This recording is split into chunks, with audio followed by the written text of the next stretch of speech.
Abbas Araghchi a publié donc un texte sur le réseau X pour dénoncer l'attaque américaine et dire surtout que l'Iran se réservait le droit donc de se défendre. Par quels moyens? C'est vraiment toute la question qu'on se pose ici. Abbas Araghchi qui se trouve donc toujours à Istanbul, en Turquie, et doit se rendre donc demain à Moscou pour rencontrer le président Poutine.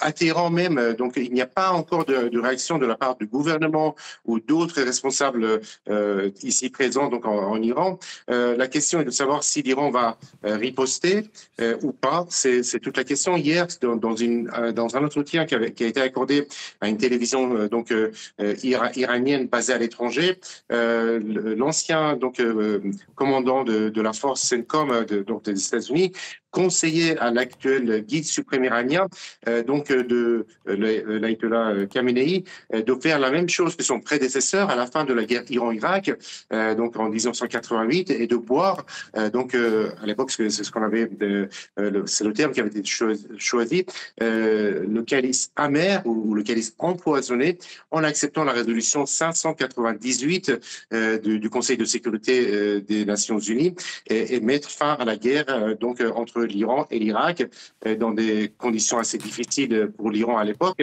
Et donc, est-ce que on est dans cette situation-là actuellement?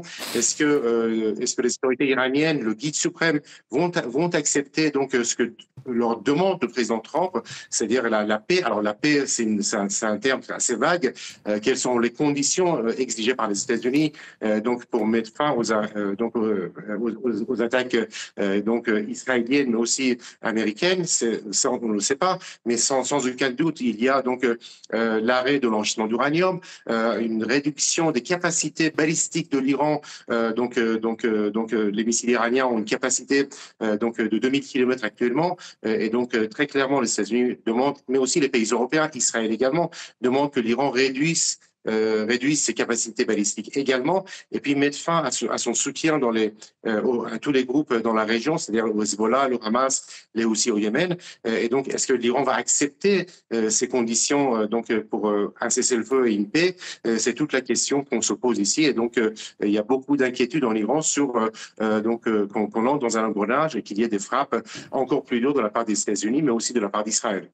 Siavosh, un mot également avec vous sur l'efficacité de ces frappes. Vous évoquiez un petit peu plus tôt lors de cette édition spéciale que le régime aurait très bien pu déplacer l'uranium enrichi qui était présent sur ces sites nucléaires pour le préserver, le mettre à l'abri. Un député du régime dit finalement le site de Fordo n'a été endommagé que superficiellement d'une certaine manière. Est-ce que du côté iranien on constate une efficacité relative des frappes américaines?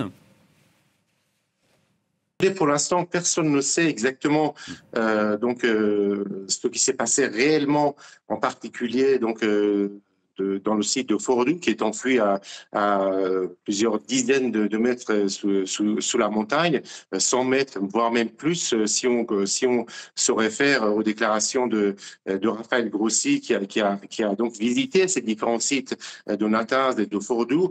Alors, un député local peut dire que le site n'a pas été donc endommagé, mais il faut que les experts iraniens ou les experts de l'Agence internationale de l'énergie atomique se rendent sur place pour constater les dégâts qui ont été causés par les frappes américaines. Ce qui est certain, c'est que l'entrée des tunnels, en tout cas, de ces sites, aussi bien à Natanz qu'à Fordoux, ne peuvent pas résister à une telle frappe américaine. C'est-à-dire quand il y a 6 bombes d'une telle capacité qui tombent dans un lieu très précis, donc il y a des destructions massives, comme cela m'a été raconté par exemple par un Afghan qui vit en Iran, qui disait que les bombes américaines avaient fait en sorte que pendant des années dans une région de l'Afghanistan, il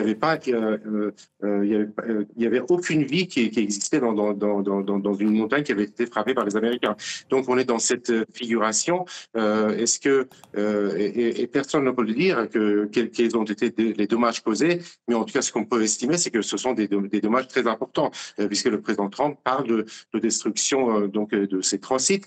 Et ce qu'il faut savoir, c'est que si jamais ces destructions n'ont pas été réalisées, les Américains se gardent bien les mains ouvertes pour frapper de nouveau donc ces mêmes sites à plusieurs reprises.